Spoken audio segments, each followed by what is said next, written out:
Bonsoir tout le monde. Euh,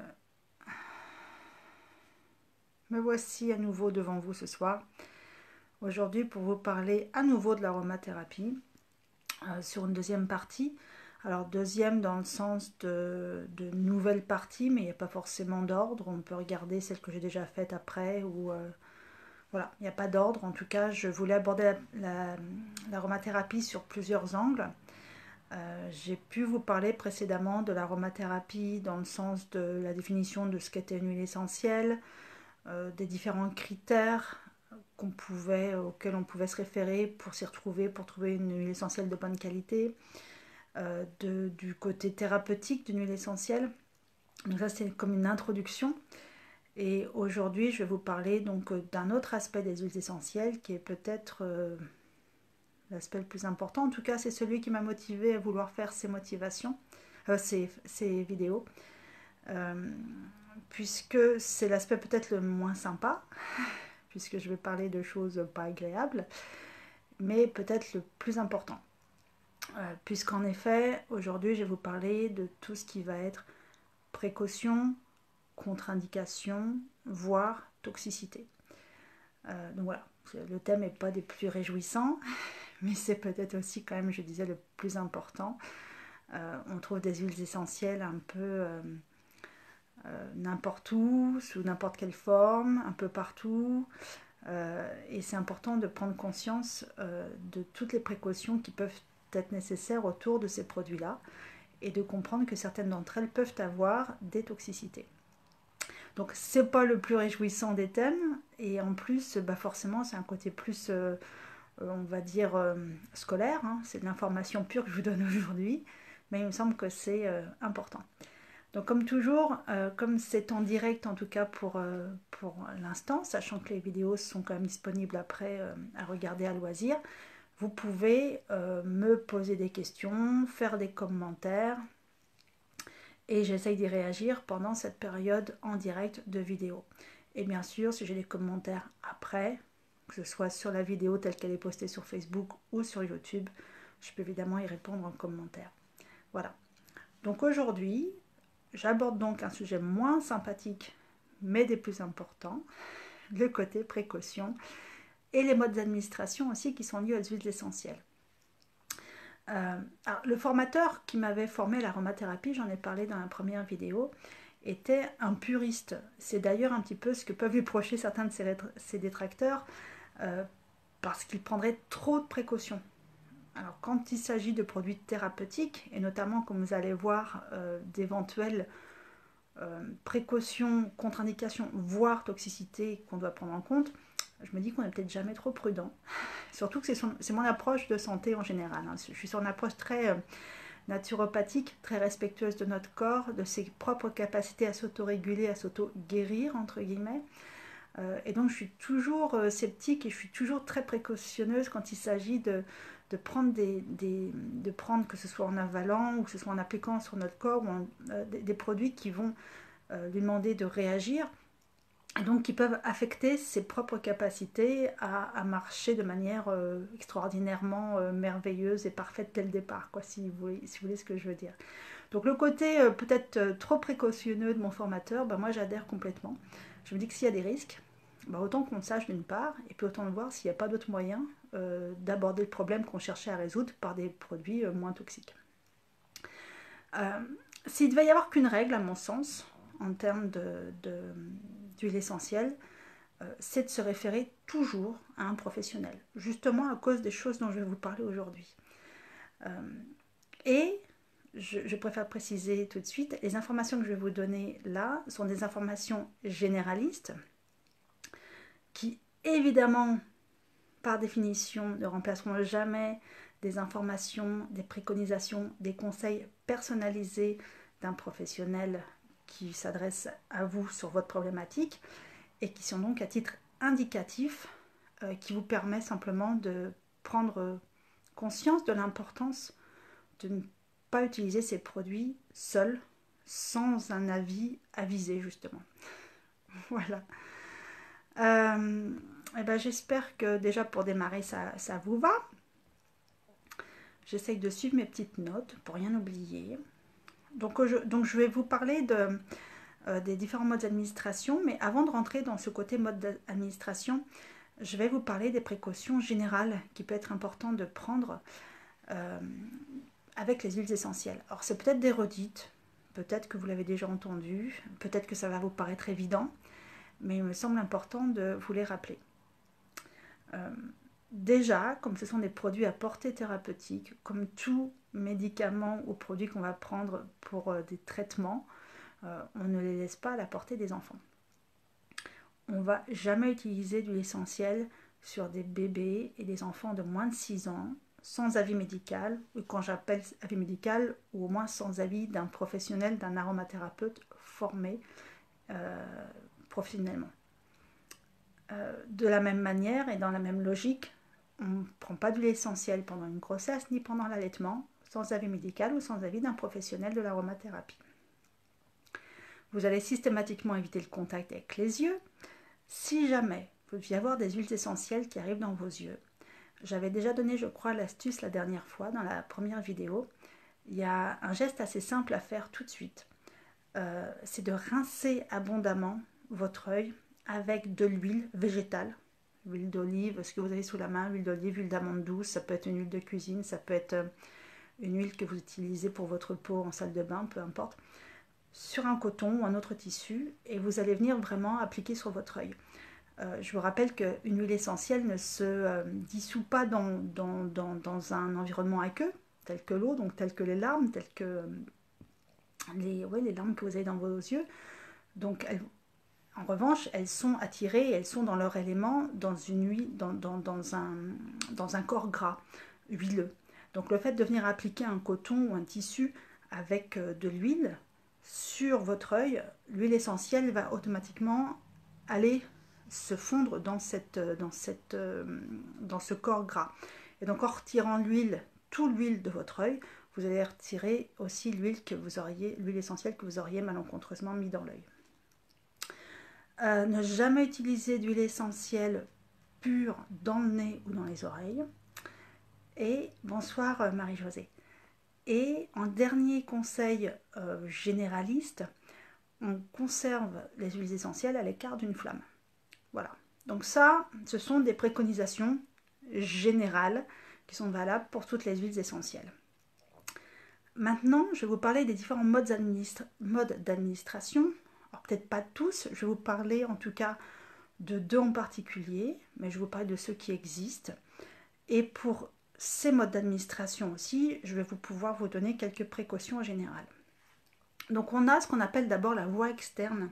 Il y en a 2 qui sont couramment utilisées ou préconisées. Voilà, c'est la voie externe, donc la peau, en application locale ou sur le corps. Et la voie aérienne, donc la respiration, quand on respire des huiles essentielles. Et je parlerai de 2-3 autres modes d'administration, dont 2 que je ne ferai que nommer, parce que c'est très spécifique.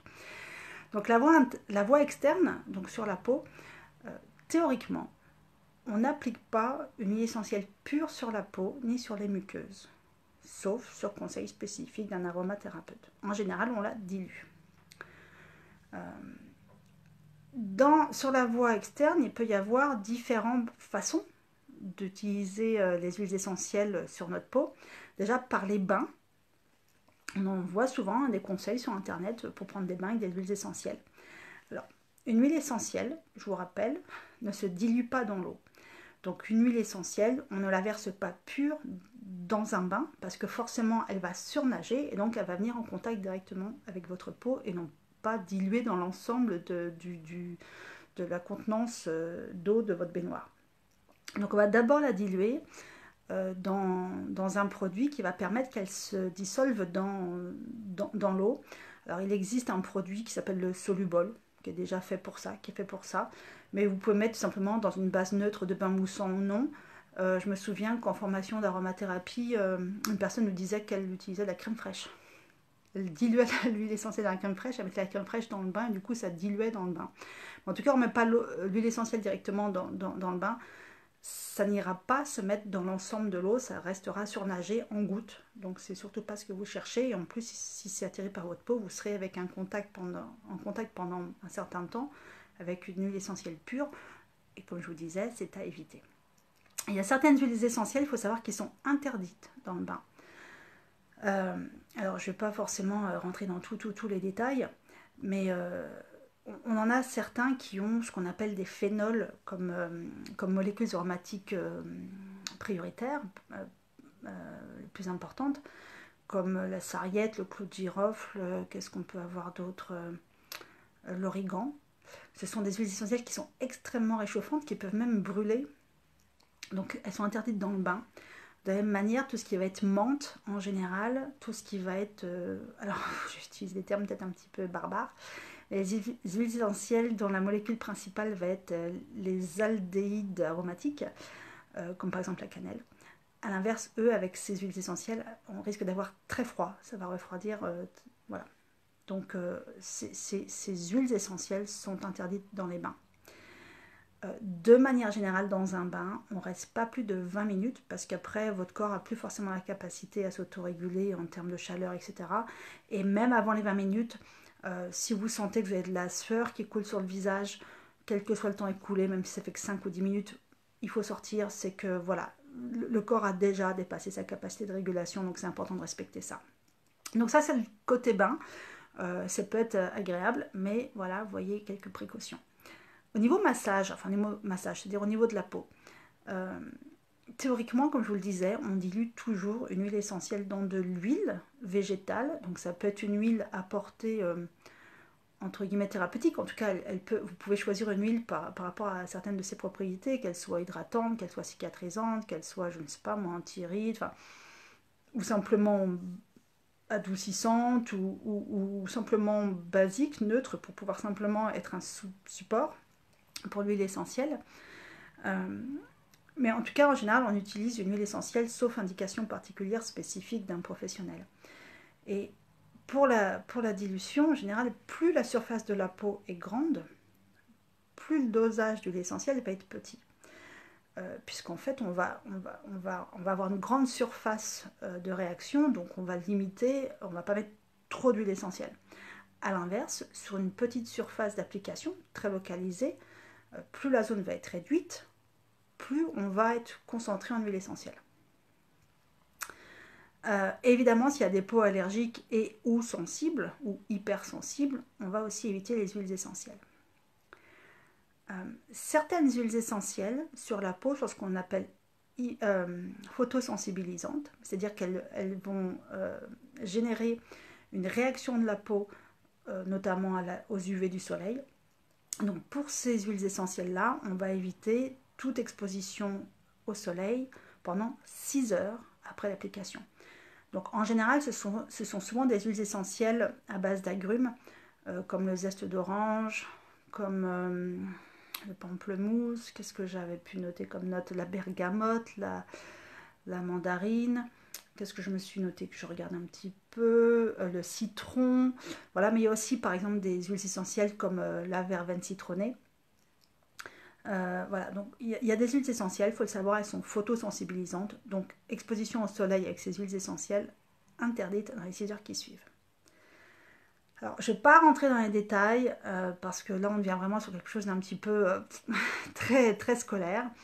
Mais il y a une dilution qu'on ne doit pas dépasser normalement sur les huiles essentielles, dilution dans l'huile végétale. Alors pour info, c'est 3 à 5% en général pour les adultes.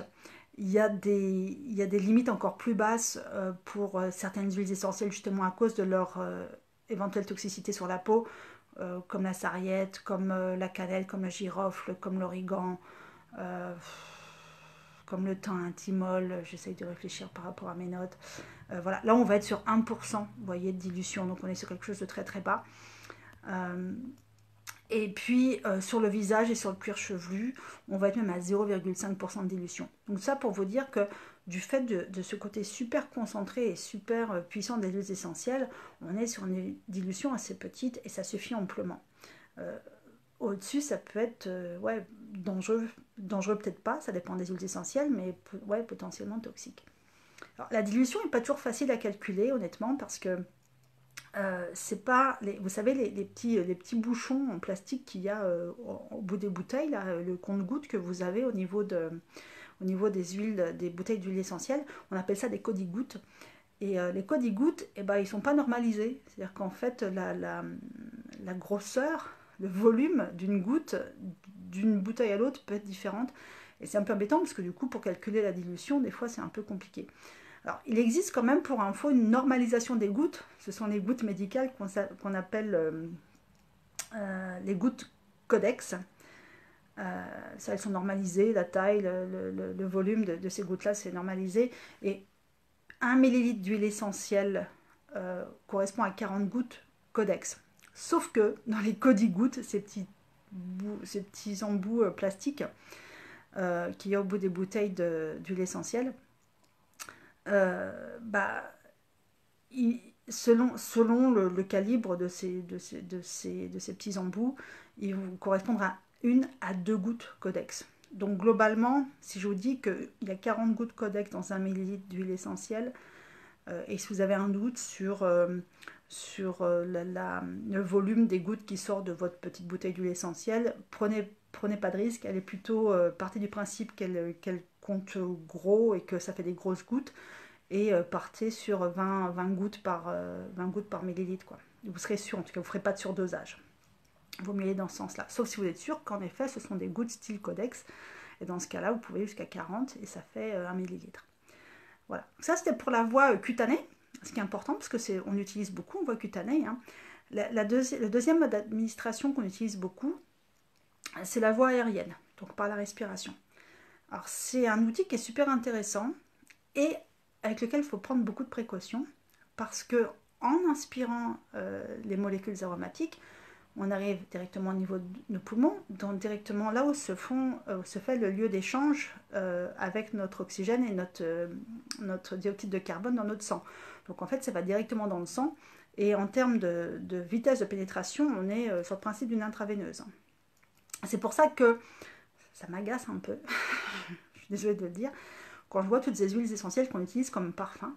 Alors après, vous verrez, j'aurai un côté moins attention danger sur justement les modes de diffusion, parce qu'il y en a certains qui, heureusement, retirent le côté thérapeutique des huiles essentielles. Mais cela dit, si je prends l'exemple des savons à froid, des savons de bonne qualité, saponification à froid, dans lequel on rajoute des huiles essentielles parce que ça sent bon, bah là, vous risquez de vous prendre de plein fouet des huiles essentielles qui vont rentrer directement dans votre sang, et là, je dis attention. Alors, pour le côté efficace thérapeutique d'une huile essentielle en voie aérienne, il y a, je dirais, il y a 3 modes qui sont efficaces. Enfin, on va dire deux modes principaux.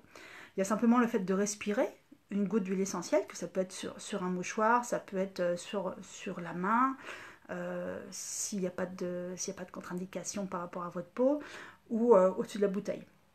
Ça, c'est assez efficace. Et typiquement, par exemple, je vais essayer de sortir un petit peu du côté purement scolaire de cette présentation. Par exemple, la pruche, qui est une huile essentielle qui est super en termes d'un peu d'anxiolytique quand vous êtes en préparation d'événements compliqués, que ce soit des examens, que ce soit un accouchement, que ce soit quelque chose de plus lourd comme le décès de quelqu'un. La pruche est un super anxiolytique. Rien que le fait de respirer peut suffire, vous voyez. Et donc l'autre façon de respirer une huile essentielle, ça va être sur diffuseur. Et c'est là qu'il va y avoir quand même une bonne nouvelle, si je peux dire, c'est que la qualité de la diffusion selon les diffuseurs ne va pas être la même, et avec certains diffuseurs, l'approche thérapeutique va être nulle. Donc le côté pur, je prends des huiles essentielles parce que ça sent bon, peut être utile à ce moment-là. A l'inverse, si vous pensez utiliser une huile essentielle pour ses propriétés thérapeutiques et que vous utilisez un mode de diffusion qui justement est complètement nul au niveau thérapeutique, bah, sachez que vous n'en profiterez pas de vos huiles essentielles. Donc par exemple en diffusion, vous allez avoir les bâtonnets en bois, vous savez que vous trempez dans un mélange d'huile essentielle. Il y a les récipients sur bougie, il y a l'inhalation, des huiles essentielles mises dans un bol d'eau chaude, et vous respirez la vapeur. Vous avez les diffuseurs à ultrasons, vous avez les diffuseurs électriques, enfin voilà, il y a différents modes. Alors, au niveau thérapeutique, seule l'inhalation et le diffuseur électrique fonctionne. Le reste, en général, c'est très bien pour l'ambiance et pour l'odeur. Donc c'est bon à savoir, parce que vous aimez bien l'odeur d'une huile essentielle, vous voulez en profiter sans aller prendre des risques par rapport aux éventuelles précautions, éventuelles contre-indications, éventuelles toxicités d'une huile essentielle, mais juste bénéficier de l'odeur. Bah, vos petits bâtonnets, vos petits récipients sur lesquels il y a une bougie qui fait chauffer, c'est très bien.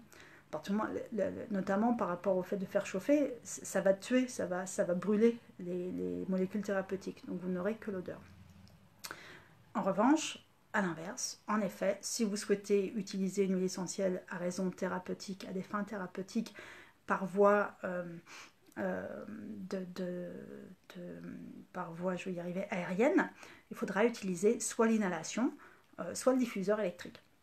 L'inhalation est très intéressante pour le côté mouillé, parce qu'en effet, vous aspirez, vous respirez de la vapeur d'eau, donc sur une toux sèche, par exemple, c'est super, parce que ça vient mouiller.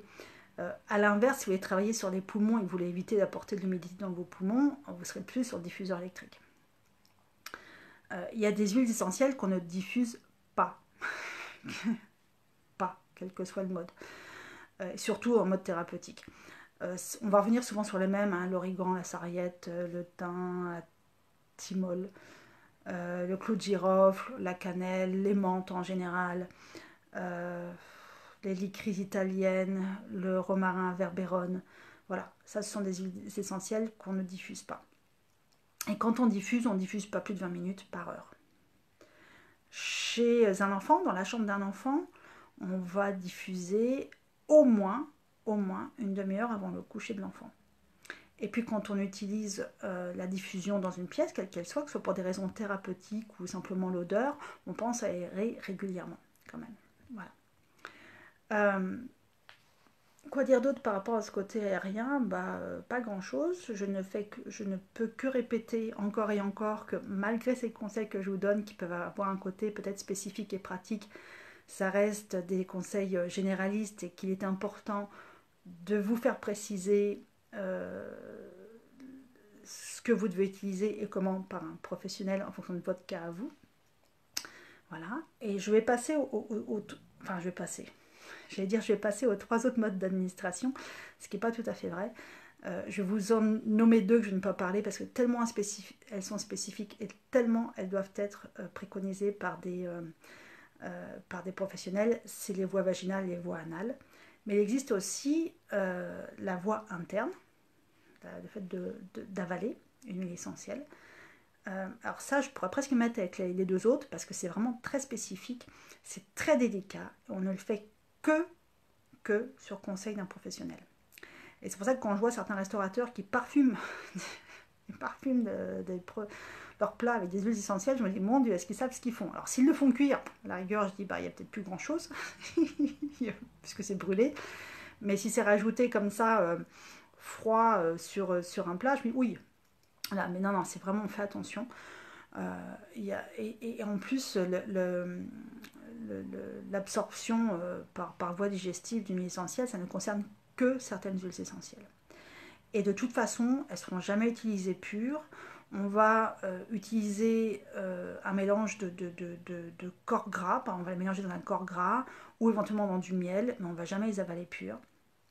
Et si jamais vous deviez avaler par inadvertance une huile essentielle et que vous avez un doute, de toute façon je ne prendrai même pas de risque, si vous avalez une huile essentielle par erreur, vous allez tout de suite ingérer de l'huile végétale et vous allez tout de suite appeler le centre antipoison. Voilà. Ça peut paraître un petit peu excessif, mais c'est vraiment important de le faire. Et de toute façon, l'absorption d'huile essentielle par voie digestive ne convient pas aux personnes épileptiques, quelle que soit l'huile essentielle. Voilà. C'est pas top, hein, c'est pas super fun mon sujet du jour, mais c'est important, vous le voyez bien. Alors là, c'était les modes d'administration. Je voudrais aussi continuer cette liste avec des précautions, des contre-indications et d'éventuelles toxicités générales à nouveau pour vous permettre de vous rendre compte qu'il peut y avoir certaines précautions selon certaines huiles à prendre et surtout avoir conscience, une fois de plus, je sais que c'est mon leitmotiv et je suis désolée si je me répète, mais c'est aussi, je vous le rappelle, ce qui m'a motivé à faire ces vidéos, c'est prendre conscience que ce ne sont pas des bonbons, ce ne sont pas des parfums, ce sont des produits thérapeutique. Et tout comme vous n'allez pas prendre un sirop pour la toux parce que vous en aimez le goût, vous n'allez pas utiliser une huile essentielle parce qu'elles sont bonnes, parce qu'on vous a dit que c'était bien pour les rides ou que ça guérissait ça. Non, ce sont comme des médicaments, on ne les prend pas comme ça au hasard. Et d'ailleurs, je vous rappelle que les médicaments allopathiques, les médicaments de la médecine conventionnelle, les médicaments chimiques qu'on utilise, qu'on trouve en pharmacie, sont, peut-être pas les plus récents, mais en tout cas en grande partie, sont basés sur des molécules de plantes. Hein. On n'est pas très loin, c'est juste la fabrication derrière qui est différente. Et évidemment, du coup, aussi le mode le mode d'appropriation qui s'en est fait et qui est maintenant, les huiles essentielles à une époque auraient peut-être été vendues dans ce qu'on appelait des, j'ai perdu le terme, mais dans des herboristeries qui étaient un peu les pharmaciens de l'époque. Mais bon, en dehors de ça, pour moi, on est sur la même catégorie de produits. Hein. Donc je voulais plus vous le dire, certaines huiles essentielles sont photosensibilisantes. Donc ça veut dire qu'elles vont générer une réaction de votre peau aux UV. Et donc dans ces huiles essentielles, ça serait important d'éviter une exposition au soleil dans les 6 heures qui suivent. Alors les réactions au niveau de la peau, ça peut être des rougeurs, ça peut être des démangeaisons, ça peut être des boutons, ça peut être de l'œdème, ça peut être pas mal de choses.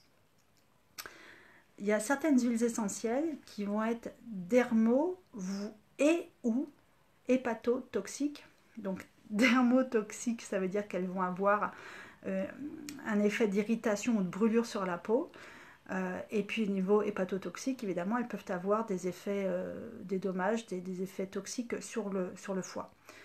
On va retrouver à peu près les mêmes, hein, l'origan, la sarriette, le clou de girofle, je crois. Il y en a d'autres aussi, mais c'est des exemples. Alors, ça ne veut pas dire que toutes ces huiles essentielles, on ne veut pas les utiliser, bien au contraire, on peut les utiliser parce qu'on va chercher, vraiment parce qu'elles vont être spécifiques à un besoin et elles vont répondre vraiment parfaitement à une problématique, et c'est très bien, sauf qu'on va toujours les utiliser avec beaucoup de précautions, très ponctuellement en fait. Et ça sera toujours évidemment sur les conseils d'un praticien avisé. Et si en plus elles ont une toxicité particulière, notamment au niveau du foie, en général le praticien va vous conseiller un produit, que ce soit huile essentielle ou autre, un produit qui va être à l'inverse hépatoprotecteur, donc pour protéger votre foie des effets nocifs de l'huile essentielle qui pourraient être hépatotoxiques. Voilà. Là je voudrais aborder un sujet on n'est pas très nombreux, je pense, dans le monde de l'aromathérapie à tenir le discours que je vais tenir. Mais j'y tiens fortement parce que je vais parler d'huiles essentielles qui sont très à la mode et que j'entends beaucoup de gens les utiliser comme si c'était la panacée. Ce sont des huiles essentielles qui ont comme molécule dominante les cétones, la famille de molécules aromatiques cétones.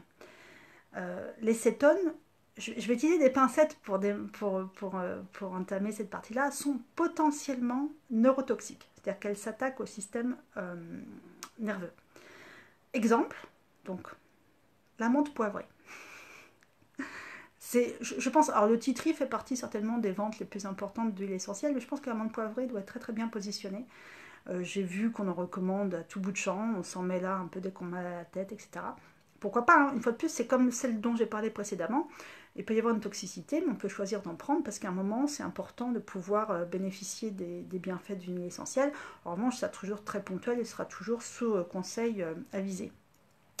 Mais voilà, donc la menthe poivrée et les menthes en général pourraient être, et pour l'instant je mets au conditionnel, neurodégénératives, en s'attaquant à ce qu'on appelle la gaine de myéline. Alors, la gaine de myéline, sans vous faire un cours d'anatomie-physiologie, c'est la gaine qui entoure nos neurones et qui permet au message électrique de passer et de donner donc des informations pour que votre corps réagisse aux ordres reçus. Et dans le cas de la sclérose en plaques, c'est la gaine de myéline qui est attaquée, et ce qui explique que les mouvements sont saccadés et ne répondent plus, puisqu'il y a ce passage du message qui n'est plus lisse, mais qui fait par bond, puisqu'il y a des bouts de gaine de myéline qui manquent. C'est très résumé, mais c'est vous dire ça. Et ces cétones, cette famille de cétones qu'on retrouve, de molécules aromatiques qu'on retrouve dans les menthes, ont aussi un effet cumulatif. C'est-à-dire qu'en fait, leur effet toxique augmente au fur et à mesure de leur utilisation. Donc plus on en prend, plus on cumule l'effet toxique, jusqu'au jour où, pouf, les dégâts sont là. Enfin, pouf, c'est peut-être pas très, peut-être un petit peu léger comme terme, mais voilà. Alors, ce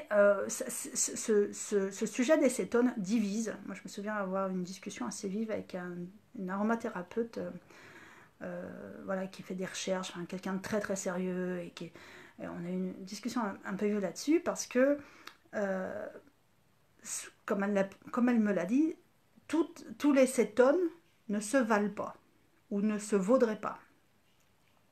Pourquoi pas? J'en sais rien. Mais si les cétones sont neurodégénératifs, même si certains peut-être ne se valent pas et ne le sont pas, il ne s'agit pas d'avoir une démangeaison pendant 2-3 heures, il ne s'agit pas d'avoir éventuellement une petite tache sur la peau qui ne partirait pas, on parle de quelque chose de beaucoup plus grave, aux conséquences plus importantes et surtout irrémédiable, quoi. Donc, moi, je ne prends pas le risque. Et d'ailleurs, cette personne-là avec qui les discussions étaient un peu vives m'a dit, mais peut-être que dans quelques années, on se rendra compte que c'est vous qui avez raison et qu'en effet, tous les cétones se valent et que tous les cétones sont neurodégénératifs et ont ces conséquences-là. Ouais, ben on fera quoi dans ce cas-là? Ça sera un petit peu tard. Donc je suis toujours sur le discours de précaution à partir du moment où on est sur des choses qui vont avoir de tels effets sur le corps. Bonsoir Annie. Vraiment, je vais toujours... je me dis pourquoi prendre ce risque? Une fois de plus, on peut utiliser ces huiles essentielles. Parce qu'à un moment, on va estimer que le risque qu'elles encourent sont quand même acceptables à partir du moment où les faits qu'elles ont sont vraiment nécessaires. Que l'effet qu'elles ont est vraiment nécessaire. Mais ça sera toujours très ponctuel, très mesuré. Voilà, et c'est pas fait au hasard. Et c'est toujours un équilibre entre le gain et la toxicité. Si pour une huile essentielle, vous avez, parce elles ont plusieurs molécules aromatiques, hein, donc elles peuvent avoir une gamme de propriétés intéressantes. Si pour l'une des propriétés, une huile essentielle apporte des toxicités que vous ne retrouverez pas dans une autre huile essentielle qui aura les mêmes propriétés à ce niveau-là, pourquoi aller vers celle qui est toxique, même si peut-être que des cétones ne se valent pas et que peut-être que c'est peut-être pas si dangereux que ça, pourquoi aller prendre ce risque? C'est vrai que des fois l'intérêt d'une huile essentielle qui va présenter plusieurs propriétés qui correspondent justement à une problématique commune chez une personne, ça peut être intéressant d'en prendre qu'une, mais là encore, je me dis s'il existe 2 ou 3 huiles essentielles qui à elles 2 ou 3 vont faire les mêmes propriétés qu'on recherchait dans la seule, pourquoi pas aussi. Voilà. Donc c'est moi, ça n'engage que moi, mais je sais que dans tous les conseils que je donne en aromathérapie, je dis arrêtez les menthes si vous pouvez. Et il y a autre chose, il y a d'autres huiles essentielles qu'on pourra utiliser pour aller régler les mêmes problématiques. Je parle de ça en automédication. Hein. Après, comme je vous disais, pour des raisons très ponctuelles, un aromathérapeute peut aller préconiser une huile essentielle, même d'origan dont on a parlé, qui pouvait avoir des toxicités ou de menthe poivrée. Mais on sait pourquoi on l'utilise, on sait dans combien de temps, et c'est en cas de crise, entre guillemets. Voilà. Et on a calculé un petit peu le risque, le ratio risque-effet. Mais s'il vous plaît, arrêtez de vous auto-médicamenter avec des montres, quoi. Parce qu'en effet, peut-être que la personne avec qui je discutais a raison et que tous les cétones ne se valent pas et que certains n'ont peut-être pas cette toxicité et cet aspect neurodégénératif. Mais comme elle me dit, peut-être que dans quelques années, on dirait que c'est moi qui ai raison. Et là, ce sera trop tard. Et donc, tant que moi, on ne me donne pas la preuve que tous les cétones ne sont pas neurodégénératifs, je pars du principe qu'ils le sont. Je préfère dans ce sens-là que dans l'autre. Voilà.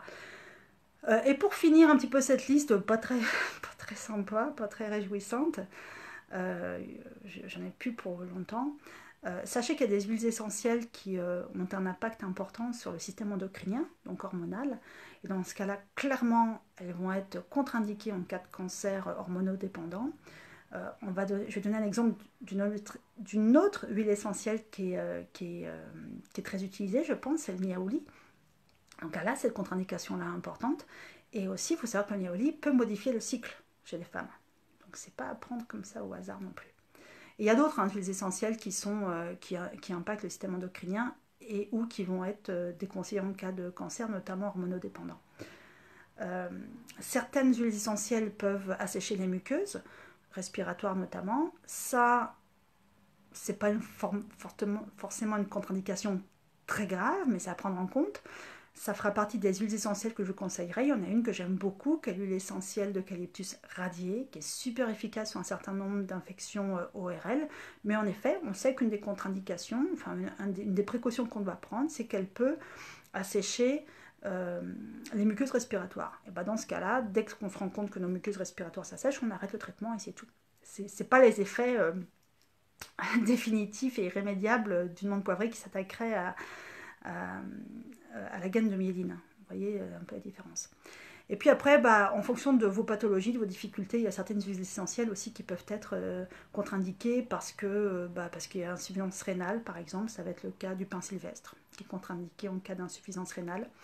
La menthe poivrée, on l'a dit, pour le côté risque en général, mais elle est contre-indiquée en cas d'hypertension. Certaines huiles essentielles ne peuvent pas être utilisées quand on prend des anticoagulants. Il y a des huiles essentielles qui génèrent un froid extrême, il y en a qu'on va proscrire sur certaines zones du corps, d'autres, je l'ai pu vous le dire, qui sont photosensibilisantes, d'autres qu'on ne va pas utiliser dans le bain, etc. etc., etc. Voilà, j'ai fait le tour. Tout ça, une fois de plus, pour résumer sur le fait que c'est des superbes outils. Franchement, c'est des produits qui sont super, ils sont naturels. Si on les achète bio, c'est chouette. On se rend compte de la puissance thérapeutique des plantes. C'est exceptionnel. Ce sont des outils d'une grande valeur. Mais ce n'est pas des bonbons et ce n'est pas des parfums. Ça reste, pour moi, je les traite comme des médicaments. Même si j'entends bien qu'en France, et notamment dans la médecine conventionnelle, c'est pas un médicament. Mais pour moi, je les traite comme tel. Et qu'en tant que tel, on doit les prendre avec les plus grandes précautions qui s'imposent à tout produit thérapeutique et médicamenteux, et surtout sur conseil d'un professionnel. Voilà. Donc j'espère que j'ai été assez claire et pas trop rébarbative et pas trop bof bof sur un sujet qui est un petit peu qui n'est pas des plus réjouissants, quoi, en effet, mais je pense qu'il était important. Donc mon grand conseil en huile essentielle, pas d'automédication. Et même sur internet, vous allez retrouver plein de conseils, mais vous ne savez pas où la personne a été chopée, a été chopée ces conseils. Si c'est pas un aromathérapeute formé, elle l'a peut-être lu quelque part, elle ne fait que répéter des choses. Donc pas d'automédication. Voilà. Donc je m'arrête pour aujourd'hui. La prochaine fois que j'aborderai, et ce sera la dernière fois je pense que j'aborderai le système des huiles essentielles, je repartirai sur un sujet plutôt plus sympa. Je vais vous présenter quelques huiles essentielles qui me semblent intéressantes d'avoir chez vous. Une fois de plus, dans l'idée de vous faire conseiller sur leur utilisation spécifique, mais au moins que vous sachiez pourquoi, quelles sont leurs propriétés qui font que vous avez intérêt, ça peut être intéressant pour vous de les avoir chez vous, pas très loin, les avoir sous le coude en cas de besoin, même si une fois de plus, des conseils avisés et professionnels pourront vous être donnés en fonction d'une utilisation spécifique, mais que vous sachiez pourquoi c'est intéressant de les avoir chez vous, ces huiles essentielles, quelles sont leurs propriétés en général, et éventuellement quelles sont aussi leurs contre-indications. Il y en aura comme sur l'huile essentielle d'eucalyptus radié dont je vous ai parlé. Et je pense que dans cette vidéo-là, j'aurai suffisamment de temps aussi, mais sinon ça fera bonsoir Elsa. Sinon ça fera l'effet d'une dernière vidéo, mais je pense que je pourrais aborder les deux sujets en même temps. J'aborderai assez brièvement les hydrolats ou eau florale, dont je vous ai déjà parlé dans la dernière vidéo, qui font partie de l'aromathérapie à part entière, puisque c'est lors du même processus de fabrication qu'on obtient l'huile essentielle d'un côté et l'eau florale de l'autre. Donc une petite présentation très succincte sur les hydrolats, mais pareil, l'idée étant plus, comme pour les huiles essentielles, de vous donner une liste assez courte, mais de quelques hydrolats que vous pourriez avoir, que vous pourriez utiliser à avaler ce coup-ci sans risque, sur quelles sont justement les indications de ces hydrolats, et puisqu'on peut utiliser aussi les mêmes hydrolats sur la peau pour les bienfaits qu'ils peuvent apporter au niveau de notre peau. Donc ça, ce sera la prochaine fois. Voilà. Je continue un petit peu mon blabla, parce que pour info, cette vidéo est en direct, même si elle sera visionnable à loisir une fois sur YouTube, une fois sur Facebook. Là, vous êtes en direct. Il y a un petit décalage de son entre le moment où je vous parle et le moment où vous m'entendez. Donc je fais un petit blabla pour prendre le temps de vous dire au revoir au cas où certains d'entre vous voudraient profiter de ce temps en direct pour me poser des questions ou pour me laisser un commentaire auquel vous souhaitez que je réagisse, sachant que de toute façon, quels que soient les commentaires, ou qu'ils arrivent sur Facebook ou sur YouTube, quand je les vois et qu'ils arrivent bien après, j'y réponds quand même, mais évidemment par écrit, directement sous les commentaires. Donc n'hésitez pas. Annie me dit, merci Sandrine, j'ai pris en cours, mais je vais reprendre le début en replay. Ouais. Oui. Et pareil, il ne faut pas hésiter Annie, donc au début, s'il y a des choses pas claires ou s'il y a besoin de compléments, ça sera en commentaire, mais c'est pas grave, il n'y a pas de souci, je suis là pour ça aussi. Que vous dire d'autre avant de vous saluer pour aujourd'hui? Bah, pas grand chose, si ce n'est que comme d'habitude, je suis toujours preneuse de sujets que vous souhaiteriez que j'aborde. J'en ai plein en tête, j'ai plein d'idées. Ça me manque pas, mais si vous avez des besoins ou des envies particulières, n'hésitez pas. Ça ne veut pas dire que je le ferai systématiquement dans la foulée. Il y en a qui m'ont été données il y a déjà quelques temps. Je les garde sous le coude, promis. Et ça peut être tout sujet lié à la santé holistique au sens large du terme. Donc ça peut être du bien-être pur, ça peut être une approche de santé, ça peut être des conseils sur une pathologie, sur une difficulté, ça peut être la méditation, enfin ce que vous voulez. Je vous rappelle que la définition de la santé selon l'OMS, c'est un complet bien-être, physique, mental et social. Moi je rajoute dans l'approche holistique spirituelle et existentielle. Donc n'hésitez pas, s'il y a un sujet que vous souhaitez voir aborder un jour, ce serait grand plaisir, je l'intégrerai à un moment ou un autre. Voilà, je pense que j'ai fini mon blabla pour ce soir. Je vous remercie toutes et à tous d'être présents régulièrement. N'hésitez pas à partager les vidéos si vous estimez qu'elles peuvent servir à quelqu'un. N'hésitez pas à me contacter si besoin. Je suis à votre disposition. Et en attendant d'avoir l'occasion de vous retrouver lors d'une vidéo ou sur ma page Facebook ou voir dans mon cabinet pour certains ou dans la rue, sait-on jamais, je vous souhaite une belle continuation. Je vous souhaite surtout de bien prendre soin de vous. Allez, prenez soin de vous du fond du cœur. Et voilà. Prenez soin de vous, je crois que c'est vraiment le plus important qu'on puisse dire. Écoutez-vous, dans le sens bon du terme. Écoutez votre corps et écoutez votre cœur. À très bientôt. On se retrouve pour une vidéo très très bientôt, promis. Ciao. Bye.